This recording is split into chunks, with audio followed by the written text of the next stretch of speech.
لوگوں نے گناہوں میں لتڑا ہوا سمجھا تھا، تو نے کہا خود جنازہ پڑھاؤ۔ امام فرماتے ہیں فریاد امتی جو کرے حال زار میں، ممکن ہی نہیں کہ خیر بشر کو خبر نہ ہو۔ حضرت وہاب المنبہ اللہ تعالیٰ علیہ فرماتے ہیں بنی اسرائیل کا ایک شخص انتہائی بدکار، سیاکار، ہر طرح کی برائی اس کے پلڑے میں موجود تھی۔ لوگ اس کی برائیوں کی وجہ سے اتنے نفرت کرنے لگے اس سے،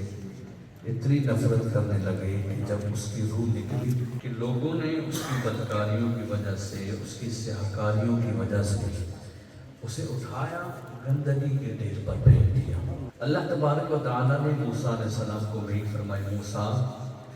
فلاں گندگی کے ڈھیر پر لفظ دیکھیے گا، فلاں گندگی کے ڈھیر پر میرا بندہ پڑا ہے۔ لوگوں نے بدکار سمجھا، سیاہکار سمجھا، تو فرما رہے موسیٰ فلاں گندگی کے ڈھیر پر میرا بندہ پڑا ہے، جاؤ اسے اٹھاؤ، اپنے ہاتھوں سے غسل دو، اپنے ہاتھوں سے کفن دو، خود جنازہ پڑھاؤ اور خود قبر میں اترو۔ لوگوں نے سمجھا بدکار ہے، سیاہکار ہے، گناہوں میں لتڑا ہوا ہے۔ رب نے فرمایا جب موسیٰ علیہ السلام گئے گندگی کے ڈھیر پر، جب وہ اسے اٹھانے لگے نا، لوگوں نے سمجھا کہ یہ بندہ تو ہم نے اسے بدکاریوں کی وجہ سے گندگی کے ڈھیر پر پھینکا تھا، لیکن اے رب کے کلیم آپ اسے اٹھا رہے ہیں، اپنے نورانی ہاتھوں سے غسل دے رہے ہیں، اپنے نورانی ہاتھوں سے اسے کفنا رہے ہیں، خود جنازہ پڑھا رہے ہیں، اور اپنے ہاتھوں سے قبر میں آپ اس کی تدفین کر رہے ہیں۔ آپ نے رب کا آرڈر جو تھا وہ مانا، تدفین کی، تدفین کرنے کے بعد رب سے ہم کلام ہوئے، مالک مولا مجھے یہ راز سمجھ نہیں آیا، لوگوں نے بدکار سمجھا تھا،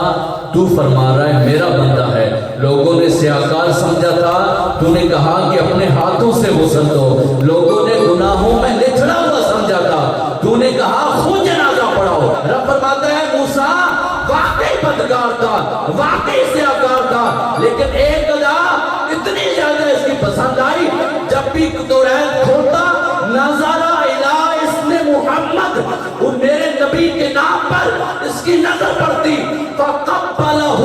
وَوَضَعَهُ عَلَىٰ عَيْنَيْهِ، یہ نبی کے نام کو اٹھاتا، چومتا، آنکھوں سے لگاتا، یہی ادا پسند آئی، میں نے اس کی ساری خطاؤں کو معاف کروا دی۔ فَقَبَّلَهُ وَوَضَعَهُ عَلَىٰ عَيْنِهِ، پہلے بوسہ دیتا، پھر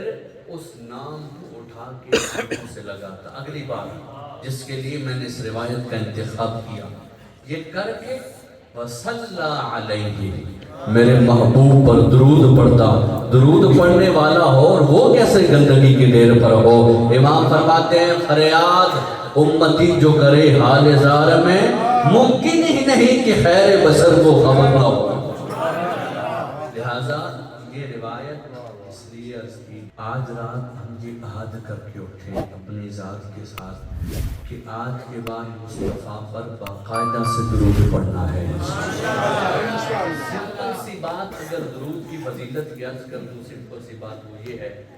کہ اللہ نے اس درود میں ہر مرض کی دوا رکھی ہے،